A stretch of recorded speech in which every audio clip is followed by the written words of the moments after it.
Students, welcome back to my channel. आज हम बात करेंगे प्लेटो के शिक्षा के सिद्धांत के ऊपर। प्लेटो न्यायपूर्ण आदर्श राज्य की स्थापना में शिक्षा को महत्वपूर्ण साधन मानते हैं, क्योंकि शिक्षा से ही सद्गुण उत्पन्न होते हैं और दुर्गुण जो है वो समाप्त होते हैं।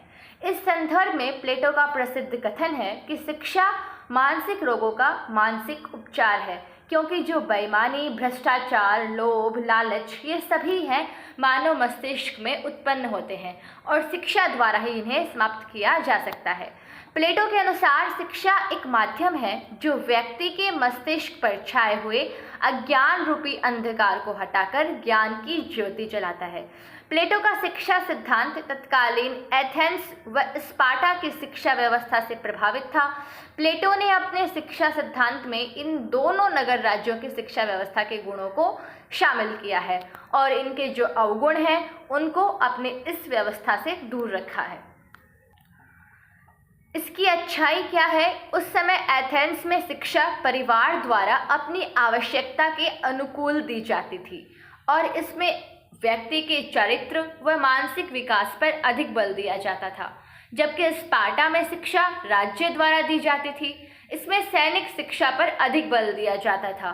प्लेटो राज्य नियंत्रित शिक्षा व्यवस्था करते हैं और व्यक्ति के शारीरिक, मानसिक व चारित्रिक विकास पर बल देते हैं। यहाँ हमें समझना है कि प्लेटो जो है वो अपनी शिक्षा व्यवस्था में एथेंस और स्पार्टा के जो गुण हैं शिक्षा के, उन्हें लागू करते हैं, उनकी कल्पना करते हैं और जो अवगुण हैं उनको अपनी इस शिक्षा व्यवस्था से दूर रखते हैं। गुण कैसे? जैसे एथेंस जो है उस समय शिक्षा है वो परिवार और अपनी जो व्यक्ति की आवश्यकताएं हैं उसके अनुकूल दी जाती थी कि हमारा जिसमें फ़ायदा हो, हमें जो काम अच्छे से आता है, हम जो कर सकते हैं, हमारे लिए अच्छा है वो काम हम करें, ऐसी शिक्षा उसको दी जाती थी। ठीक है, तो और जिससे व्यक्ति का चरित्र हो, उसका मानसिक विकास, इन पे अधिक बल दिया जाता था। और स्पार्टा में उस समय राज्य के द्वारा शिक्षा दी जाती थी, राज्य के लिए शिक्षा दी जाती थी, यानी सैनिक शिक्षा पर बल दिया जाता था। जो प्लेटो हैं उन्होंने इन दोनों अच्छे गुणों को अपनी शिक्षा व्यवस्था में शामिल किया। इस चार्ट के माध्यम से हम समझते हैं कि शिक्षा योजना क्या थी। सैद्धांतिक शिक्षा और व्यवहारिक शिक्षा, दो भागों में इन्होंने बांटा था अपनी शिक्षा व्यवस्था को। सैद्धांतिक शिक्षा 6 से 35 वर्ष तक के बच्चों को दी जाती थी और व्यवहारिक शिक्षा 35 से 50 वर्ष तक। यहाँ पे संसार का व्यवहारिक ज्ञान दिया जाता था। ठीक है, यानी संसार में उन्हें घूमने के लिए छोड़ दिया जाता था कि आप घूमिए और अच्छे से जानिए संसार के बारे में। ये कब? 35 से 50 वर्ष तक। उससे पहले सैद्धांतिक शिक्षा को हम समझे तो इसमें भी दो प्रकार थे, एक प्रारंभिक शिक्षा, एक उच्च शिक्षा। प्रारंभिक शिक्षा को 3 स्टेज में किया गया, 6 से 12 वर्ष, 12 से 18 वर्ष और 18 से 20 वर्ष। 6 से 12 वर्ष तक के बच्चों को नैतिक शिक्षा, धार्मिक शिक्षा देने का प्रावधान किया। 12 से 18 वर्ष तक के बच्चों को शिक्षा, संगीत और व्यायाम की शिक्षा दी गई और 18 से 20 वर्ष तक के बच्चों को कठोर सैनिक शिक्षा में के लिए शामिल किया गया। ठीक है, अब उच्च शिक्षा में भी दो प्रकार किए गए, एक तो 20 से 30 वर्ष तक और 30 से 35 वर्ष तक। 20 से 30 वर्ष तक के जो विद्यार्थी हैं उनको गणित, ज्यामिति, ज्योतिष और मनोविज्ञान ये शिक्षाएं दी जानी चाहिए और 30 से 35 वर्ष तक के बच्चों को दर्शन और द्वंद्व की शिक्षा। ठीक है, ये क्या है? इनकी शिक्षा व्यवस्था है। और 35 से 50 वर्ष तक व्यवहारिक शिक्षा, जो मैंने आपको अभी बताया था।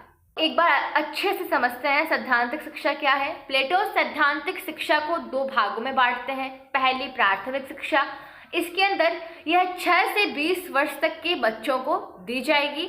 इसे वह पुनः 3 भागों में और बांटते हैं। 6 से 12 वर्ष तक इस अवधि में बच्चों को नैतिक व धार्मिक शिक्षा दी जाएगी। 12 से 18 वर्ष तक इस अवधि में बच्चों के मस्तिष्क को मजबूत बनाने के लिए संगीत की शिक्षा और शरीर को मजबूत बनाने के लिए व्यायाम की शिक्षा दी जाएगी। 18 से 20 वर्ष तक इसमें बच्चों को कठोर सैनिक शिक्षा दी जाएगी। इसके बाद एक परीक्षा होगी जिसमें उत्तीर्ण होने वालों को शिक्षा दी जाएगी। 20 वर्ष तक तो सभी को दी जाएगी, लेकिन आगे की शिक्षा जो इसमें उत्तीर्ण होंगे, पास होंगे, उन्हीं बच्चों को दी जाएगी। ठीक है, अब बात करते हैं उच्च शिक्षा की। तो यह 30 से 35 वर्ष तक के बच्चों को दी जाएगी। इसे भी वह दो भागों में बांट देते हैं, 20 से 30 वर्ष और 30 से 35 वर्ष। इसमें गणित, ज्यामिति, ज्योतिष और मनोविज्ञान की शिक्षा दी जाएगी। प्लेटो ज्यामिति की शिक्षा को अधिक महत्व देते हैं।